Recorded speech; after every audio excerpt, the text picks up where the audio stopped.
जीवन में गुरु की महिमा क्या होती है। गुरु की महिमा अपरंपार होती है, क्योंकि हम जो ज्ञान जो विद्या सीखते हैं वो हम गुरु के ही कारण सीखते हैं। गुरु हमको ज्ञान देता है, तभी हमें हर एक वस्तुओं का नॉलेज होता है और गुरु हमें शिक्षा देता है, तभी हम उस चीज को पहचान पाते हैं, जानते हैं। और गुरु का हमें आदेश मानना चाहिए, गुरु की सेवा करनी चाहिए, गुरु के चरण छूना चाहिए और गुरु का हर एक बात माननी चाहिए। कुछ लोग तो होते हैं जो लोग गुरु की निंदा करते हैं, गुरु की बुराई करते हैं। वो लोग गुरु की बुराई करते हैं जो गुरु को नहीं मानते हैं, और हमें गुरु को मानना चाहिए। जैसे कि भगवान ने हमें जीने के लिए जिंदगी दिया है, तो गुरु हमारे जो है कि तो वो हमें अच्छी राह सिखाते हैं कि बेटा अगर तुम गलत रास्ते पर जाओगे तो उसके कांटे ही कांटे मिलेंगे, और साफ रास्ते पर जाओगे तो उसमें तुम्हें फूल मिलेंगे। यदि किसी भी व्यक्ति का आप साथ करते हो तो उसमें आपकी अच्छाई है। यदि वो व्यक्ति अच्छा है तो इसी तरह हमें जब अपने गुरु से मिलने जाना चाहिए तो गुरु जी के चरण छूना चाहिए। और यदि अगर मौके में गुरु जी आपको नहीं मिलते हैं तो आप जो गुरु के शिष्य हैं, जो गुरु की सेवा करते हैं, उनसे आशीर्वाद लीजिए, क्योंकि जितनी महिमा गुरु जी की होती है उतनी गुरु जी के शिष्य की होती है, क्योंकि वो शिष्य गुरु जी की सेवा करते हैं। तो इसीलिए उनका भी हमें सम्मान करना चाहिए। कुछ बच्चे तो ऐसे होते हैं कि अपने गुरु जी के पास जाते हैं तो उनके जब चरण छूते हैं तो उनके चरण नीचे नहीं छूते हैं, गांठी में हाथ लगाते हैं और सीने में हाथ लगा देते हैं। इसे चरण स्पर्श नहीं बोलते हैं। व्यक्ति को पैर छूना चाहिए और माथे पर लगाना चाहिए। कुछ दिन बाद तो लोग पेट छूने लगेंगे। तो हमें यदि किसी का सम्मान करना है, यदि किसी के पैर छूना है, तो हमें अच्छी तरह से उसके पैर छूना चाहिए। या हमारे माता पिता हो और या हमारे घर का कोई भी सदस्य हो या रिश्तेदार हो, जब आप किसी का सम्मान करोगे तो उसके अच्छी तरह से पैर छुओ। यदि आप किसी का सम्मान करोगे तो वो आपको बेटा कहेगा और वो भी आपका सम्मान करेगा।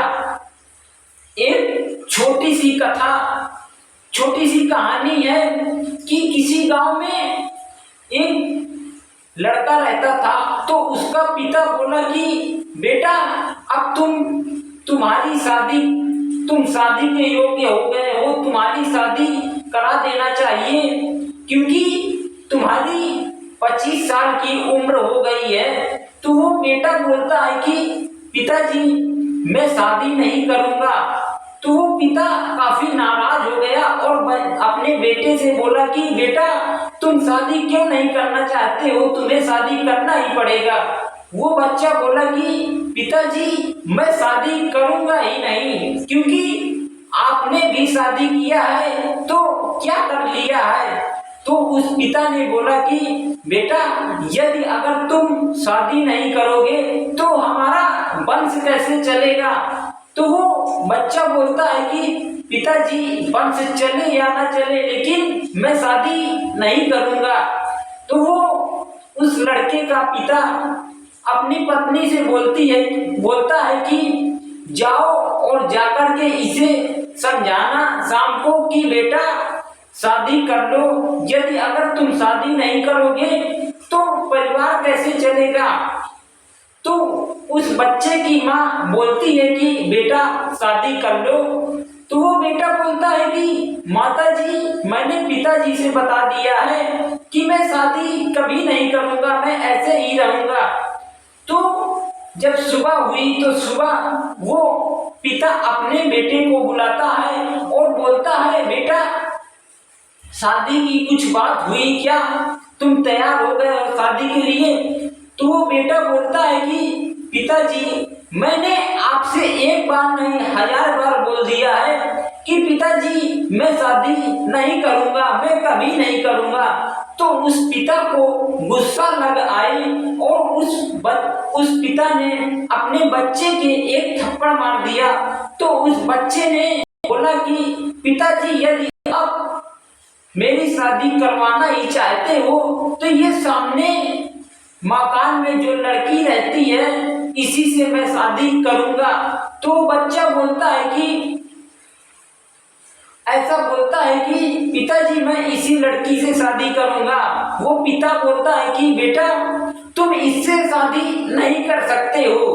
तो बच्चा बोलता है पिताजी मैं इससे शादी क्यों नहीं कर सकता हूँ। पिता बोलता है कि बेटा वो तुम्हारी बहन है। लड़का बोलता है कि पिताजी वो मेरी बहन है तो ये जो घर में है तो ये मेरी कौन है। पिता बोलता है कि बेटा तुम्हारी बहन वो कैसे हुई कि वो जो उसकी माँ है उससे मेरा नाजायज संबंध है। तो वो बच्चा बोला कि पिताजी वो मेरी बहन है तो मैं सारी संसार की लड़कियों को अपनी बहन समझूंगा और मैं शादी किसी से नहीं करूंगा।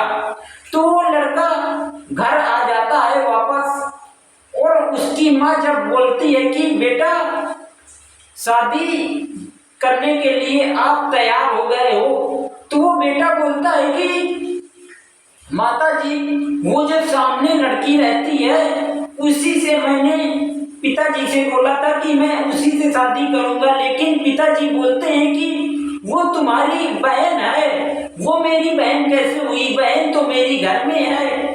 तो वो माँ बोलती है कि बेटा तुम्हारे पिता पागल है क्योंकि तुम अपने पिता के ही बेटे नहीं हो। तो वो बेटा सोच में पड़ जाता है। तो इसी तरह व्यक्ति को अच्छे दिमाग से समझ लेना चाहिए कि हमें शादी करना चाहिए या नहीं करना चाहिए। भगवान श्री राम क्या वो भी शादी नहीं किया था। शादी करना अच्छी बात है। गृहस्थ आश्रम सबसे अच्छा नियम, सबसे अच्छा धर्म है। हर एक व्यक्ति को शादी करना चाहिए और अपने परिवार के साथ में मिलजुल करके रहना चाहिए। बीवी बच्चों के साथ माता पिता की सेवा करना चाहिए। हर एक व्यक्ति को शादी है और व्यक्ति को शादी करना चाहिए। जब हम शादी करेंगे तो हमें हमारा सम्मान करेंगे और हमारा में रहेंगे तो हमें ज्यादा अच्छा लगेगा क्योंकि हम अपने परिवार के साथ में रहते हैं। और कुछ लोग साधु बनने के लिए बोलते हैं, साधु बनना ही वो भी अच्छी बात है, लेकिन सारे लोग साधु ही बन जाएंगे तो जो साधु हैं तो उनको भोजन मिलेगा। कुछ लोग व्रत भी बनना चाहिए कि कुछ लोग ग्रस्त बन जाएंगे तो जो साधु बने हुए हैं उनको भी भोजन मिलेगा। और सारे लोग साधु ही बन जाएंगे तो भोजन साधुओं को कौन देगा। तो इसी कारण व्यक्ति को शादी अवश्य कर लेना चाहिए।